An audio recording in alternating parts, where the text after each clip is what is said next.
ಯಜಮಾನ ಯಜಮಾನ. ಆಗ ಅವ್ರು ಹೇಳಿದ ಸತ್ಯ ಕಣೆ. ಆ ಸತ್ಯ ಇವಾಗ ನನಗೇನ್ ಮಾಡುತ್ತೆ ಅನ್ನೋದು ಮುಖ್ಯ. ಅಣ್ಣ ಅನಿತನ ಮದ್ವೆ ಆಗಿಲ್ಲ ಅಂದ್ರೆ ನನ್ ಬದುಕ್ ಏನಾಗ್ಬೇಕು? ಹಾಗೆಲ್ಲ ಏನು ಆಗಲ್ವೇ? ನಾನಿಲ್ವಾ? ರಾಘು ಮದ್ವೆ ಆಗೋದಿಲ್ಲ ಅನ್ನೋ ಆಗಿದ್ರೆ ಅವ್ನ ಎಂಗೇಜ್ಮೆಂಟ್ ಏನಕ್ ಮಾಡ್ಕೊಂತಿದ್ದ? ಆದ್ರೆ ಇನ್ನು ಮದ್ವೆ ಆಗಿಲ್ವಲ್ಲ. 30ನೇ ತಾರೀಕು ಅದು ಆಗುತ್ತೆ. ಹೇಳೋದ್ನಲ್ಲ ನಾನಿದೀನಿ ಅಂತ. ಹೇಳಿ ಕೇಳಿ ನನ್ ಮಗಳ ಬದುಕ್ನ ನಾನೇ ಬಲಿ ಕೊಟ್ಬಿಡ್ತೀನ. ಬಲಿ ಆದ್ರೆ ನನ್ ಗಂಡನ್ ಮೊದಲನೇ ಹೆಂಡತಿ ಮಗ ರಾಘವೇಂದ್ರ ಬದುಕು ಬಲಿ ಆಗತ್ತೆ ಹೊರ್ತು ನನ್ ಮಗಳ ಬದುಕಲ್ಲ.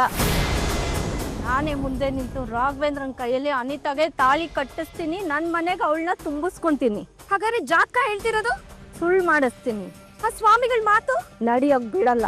ಆದ್ರೆ ಅನಿತಾಗೂ ರಾಘುಗೂ ಮದ್ವೆ ಆಗಲ್ಲ ಅಂತ ಹೇಳ್ತಿದಾರಲ್ಲ, ನಾನ್ ಏನ್ ಮಾಡ್ಲಿ?